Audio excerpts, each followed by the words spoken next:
I'm a dad to 3 kids, and by far one of my favorite memories of being a dad is when I helped my kids learn how to walk. You know, those early days when they would kind of just hold onto your hands and you kind of hold them up and you direct them as they kind of stomp wherever it is that you lead them.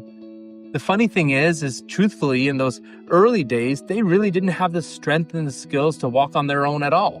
They have to hold on tight and depend completely on my ability to hold them up, to point them in the right direction and to move them forward. You know, as a dad, I did the heavy lifting, setting the pace, and making sure I was there in case they fell. That's kind of the imagery that we see in our verse today from Galatians 5:25 that says, "Since we live by the Spirit, let us keep in step with the Spirit." You know, at the Last Supper, Jesus told his disciples that he's going to be leaving soon, but they didn't need to worry because he would be leaving, but the Father would be sending another helper, the Holy Spirit. He was to come next. And the Spirit would come and fill his followers from within. And the work of Jesus would continue through the lives of every believer on earth. You know, Jesus promised that the Spirit would dwell within us. It would empower us. It would strengthen us and lead us in the way we should go. And so, since Christ's followers now live by the Spirit, Paul says in today's verse that we are to keep in step with the Spirit. But what does that mean? And what can we do?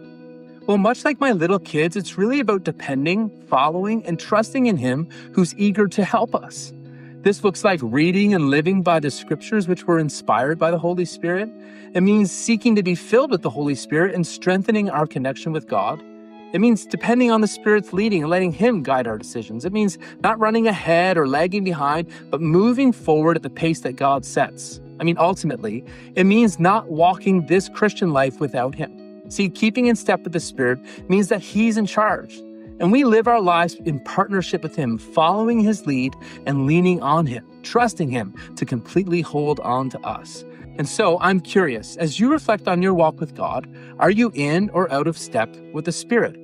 Why not take a moment right now just to reflect on that question?